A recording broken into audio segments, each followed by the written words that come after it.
Ordinary tissues burn when Theo blows. So Dad bought Puffs Plus lotion and rescued his nose. With up to 50% more lotion, Puffs brings soothing softness and relief. A nose in need deserves Puffs indeed. Happening now. A traffic stop, then gunfire. 2 men are dead after one of them shot at a San Antonio police officer. After reviewing the body cam footage, what Chief William McManus has to say and how witnesses describe that moment of chaos. I'm Dylan Collier. Coming up, I don't know how to handle this. Those words were spoken by a San Antonio police dispatcher yesterday during the shooting call at the San Antonio International Airport. What was happening? Coming up. The city and police union butting heads over one of the stickiest issues in the contract negotiations, the appeals process for fired officers.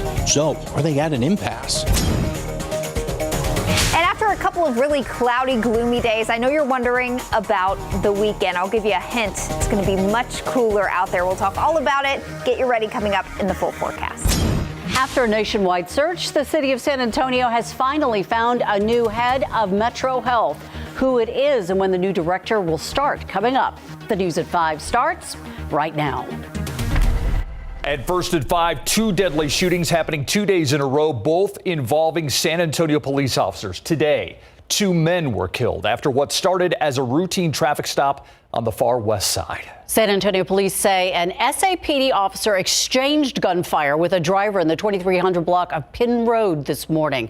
That driver and a passenger died. Another passenger was wounded. Our Tiffany Huertas has been at the scene. She joins us live with the latest. Tiffany, I have a question, though. Apparently, Chief McManus found something odd about this incident. Talk about that.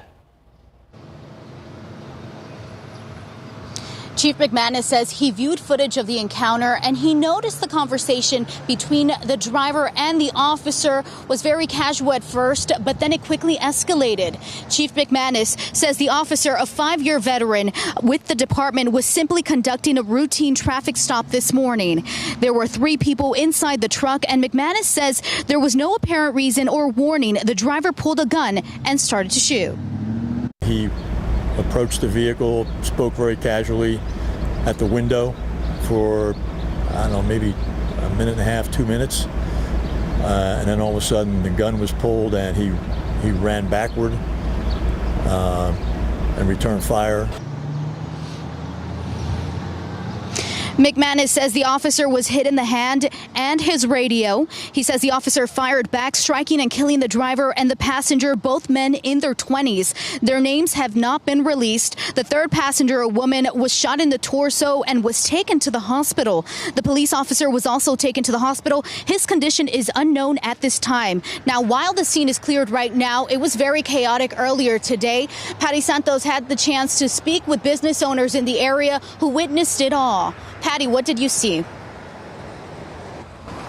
Well, Tiffany, as you know, this happened right around noon. That means a lot of the businesses that are around this area were open.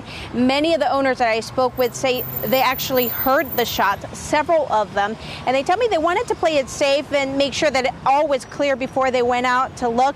But when they did, this is what they saw. Here's cell phone video, one of them captured. They watched first responders working on someone on the floor, on the ground, and a woman also hurt sitting next to that person.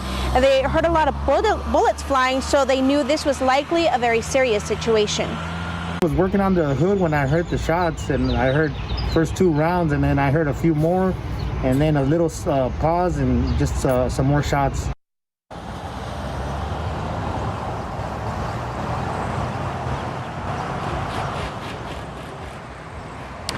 And again, several businesses around here have video surveillance cameras, so hopefully that will give police different angles of what took place here. You're going to hear more from witnesses coming up tonight at 6.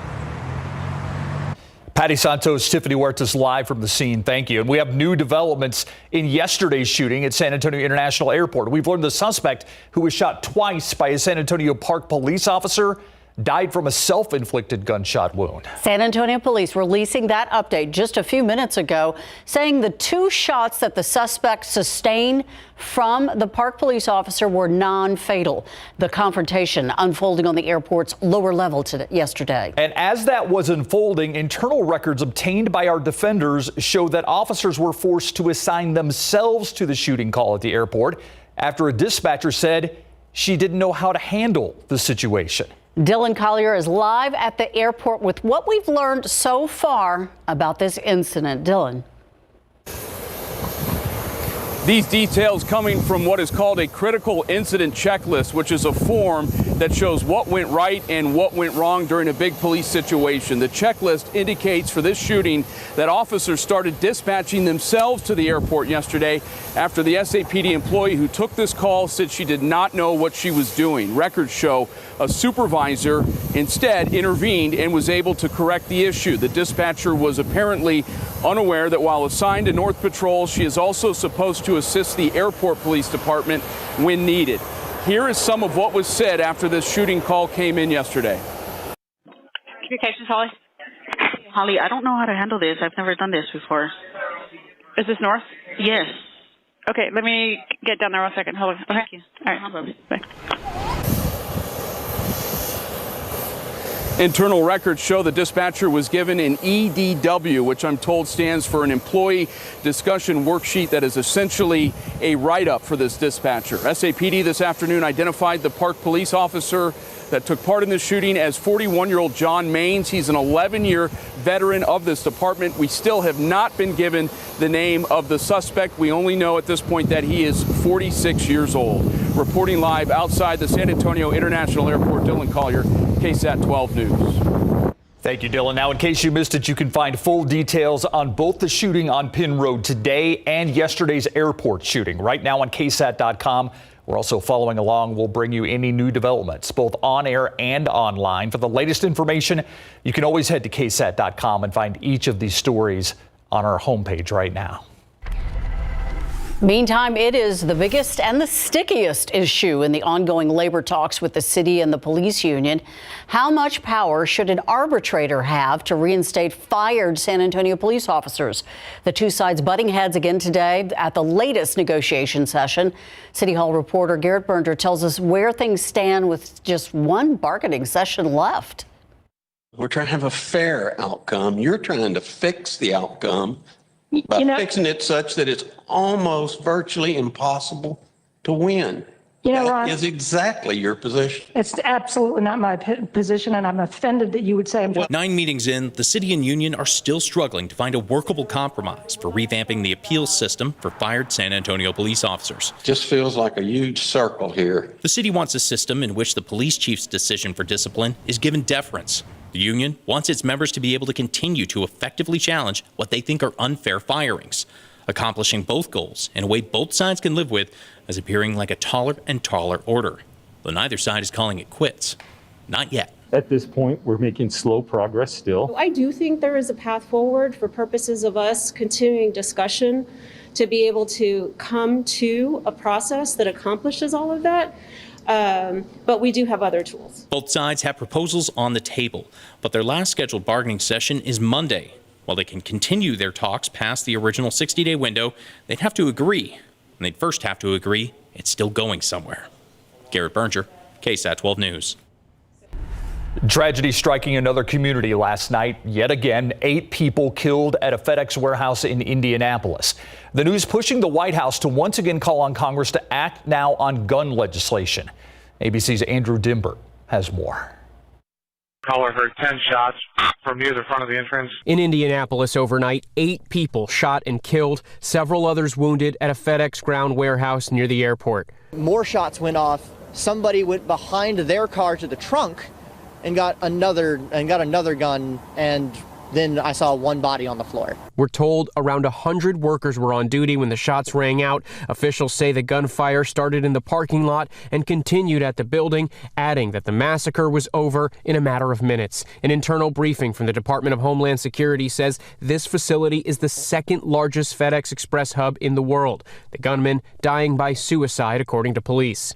This suspect came to the facility, and when he came there, he got out of his car and pretty quickly started some random shooting outside the facility. The deadly rampage comes less than a month after 10 innocent shoppers lost their lives after a gunman fired on a grocery store in Colorado and after a shooting spree at several Asian spas in Atlanta that killed 8. The White House calling for immediate action and gun reform from Congress. There is a responsibility and a role for the Senate to play. Vice President Kamala Harris reiterating the calls for change. There is no question that this violence must end, and we are thinking of the families that lost their loved ones. Back in Indiana, a community mourns, grappling with how an explosion of violence like this could happen to them. What we are left with this morning is grief. And Fedex confirming to ABC News the shooter is believed to be Brandon Scott Hull, a former employee of FedEx. And right now, investigators are combing through his social media for information on a possible motive. Andrew Dimbert, ABC News, Washington. The State House of Representatives passing a House Bill 1927. It allows Texans to carry handguns without a license. Currently, to get a license to carry, you have to take a training class, pass a written exam and a shooting test, and submit your fingerprints for a background check. HB 1927 would get rid of all of that. Supporters say it removes barriers for people who want to protect themselves and their families. Others say it will only make communities less safe. This bill is about common law-abiding citizens being able to carry commonly owned handguns in common public places for the common reason of personal and family protection. I'm so tired of the gun being worshiped like some golden calf and hearing all about rights, but nothing about responsibilities. Although the bill did pass the House, they need one more vote to move it along to the Senate floor. Checking in on daily COVID-19 numbers now. Today, Metro Health reporting 25 new cases and 2 new deaths. There are currently 221 COVID-positive patients in the hospital, 76 in the ICU, 33 are on ventilators. A look at vaccine totals in Bexar County tonight. 680,898 people have had at least one dose. 422,204 are fully vaccinated. San Antonio city officials choosing a new director of the San Antonio Metropolitan Health District. He is Claude A. Jacob from Cambridge, Massachusetts, selected after the city put out a national search to fill the role. The city's been looking to fill this role since June of last year. As Metro Health Director, Jacob will oversee more than 30 programs regarding communicable diseases and community health. His official start is July 6th. Another great day for us here in San Antonio. We have jumped into the low 70s this afternoon, but check out some of our weather watcher temperatures out to the west where they've seen some sun. In Del Rio, Warren's backyard, it's 87, 81 in Lakey, but again, closer to I-35 in San Antonio with more clouds and even some lingering light showers into this afternoon. Temperatures have been limited to the upper 60s and low 70s, just shy of 70 in Canyon Lake, right at 70 in Bulverde this afternoon. We have a cold front moving through the hill country right now. It is knocking on our back door, San Antonio, and it will be moving through this evening. It will bring a low-end chance of some showers as it moves on through, generally between about 7 and 8 o'clock. After that, things will turn windy. Temperatures will start to fall into the low 60s. So you'll want to take some time early this evening to maybe secure any loose outdoor or patio objects because winds late tonight will start to gust up close to 30 miles per hour. And this does set us up for a windy and much cooler start to the weekend on Saturday. I'll have your full weekend forecast coming up in just a few minutes. Steve? Thank you, Katie. Are you in need of a COVID-19 vaccine? There are a lot of places offering them, but finding an appointment can be tricky. Up next, we're going to tell you where you can get one, no appointment needed, some even as early as tomorrow.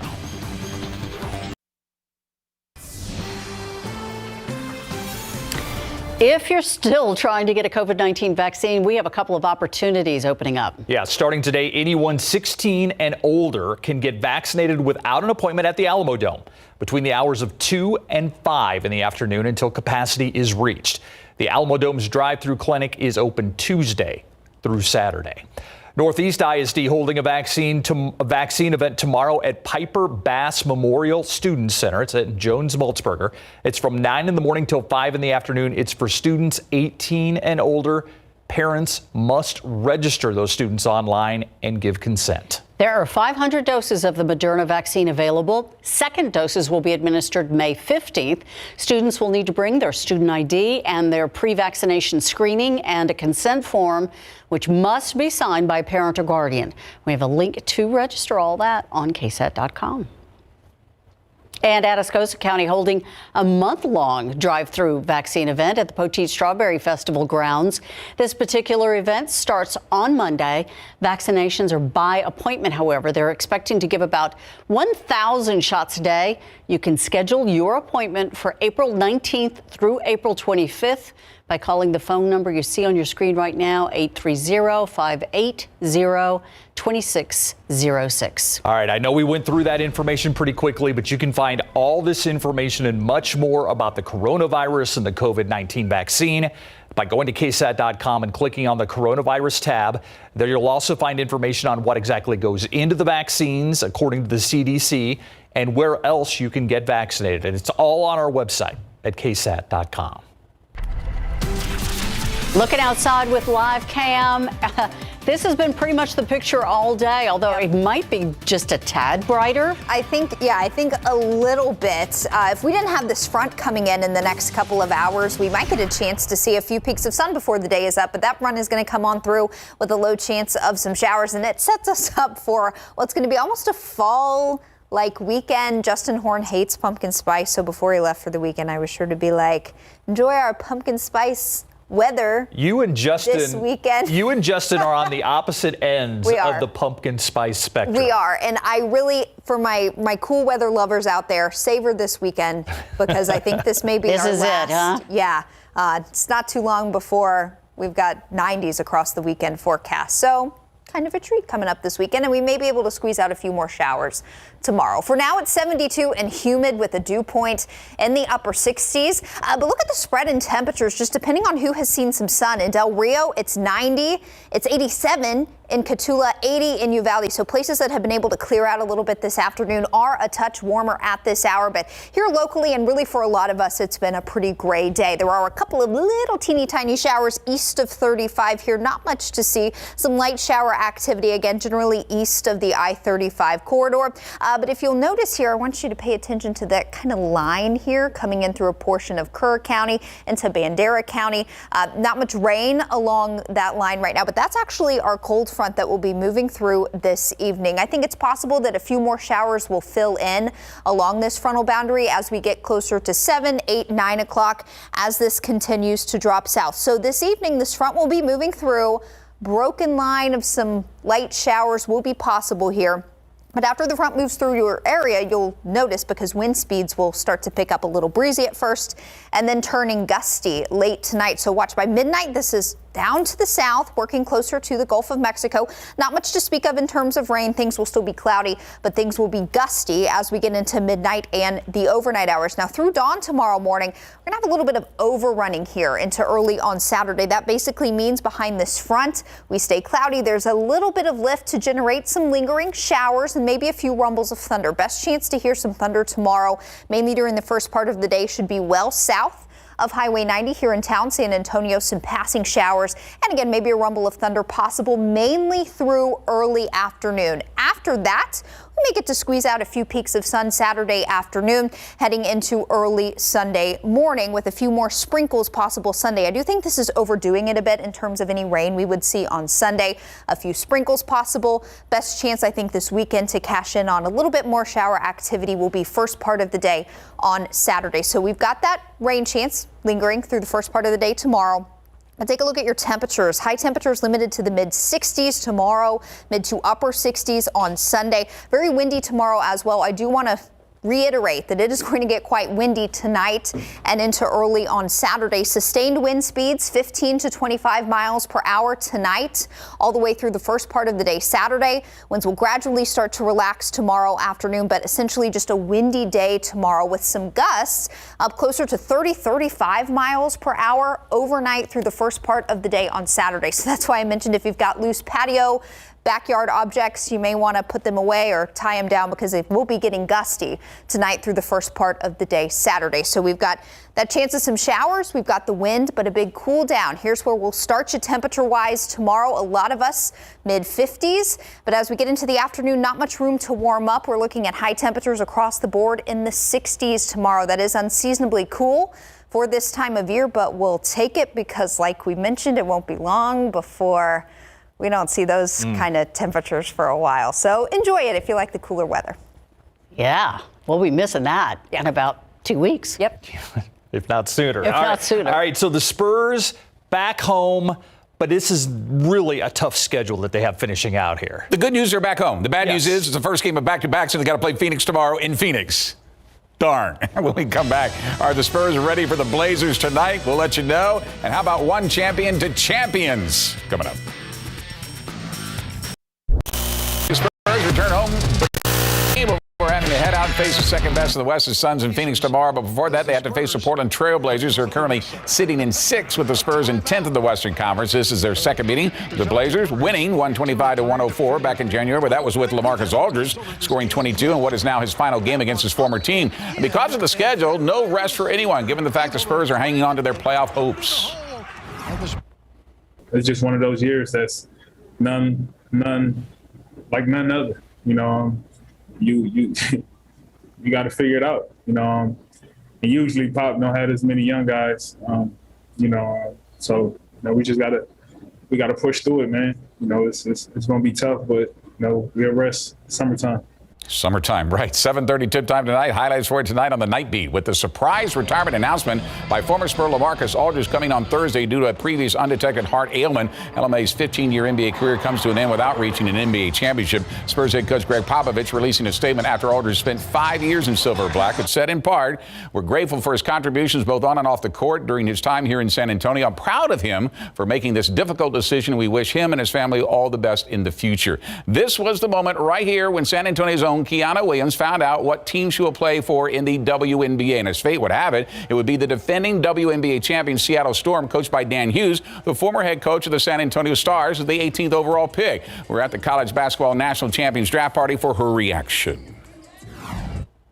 I talked to Coach Dan Hughes, I want to say 4 days ago, and he said he remembers watching my his first game. He watched me. I was 14 years old, and I don't even remember that. So, you know, for us to have that San Antonio connection, you know, he's a great coach, and I know I'm just going to learn so much from him. Congratulations. Good luck to the Bernie Greyhounds, who are headed to Georgetown along with the Lee Volunteers to play the state soccer championships on Saturday. For the Greyhounds, who will face Fort Worth Diamond Hill Jarvis to decide who takes the title.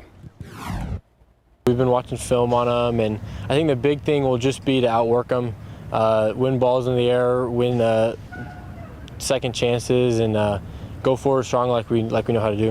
All right, here's the lineup. Lee will be the late game. That'll be at 6 o'clock up in Georgetown, and Bernie will be the early game on Saturday at 10 a.m. We will be there for both. Good luck to both teams. Has Georgetown always been where they hold the championship? Recently, yes. Interesting. Mm-hmm. All right, thanks, Greg.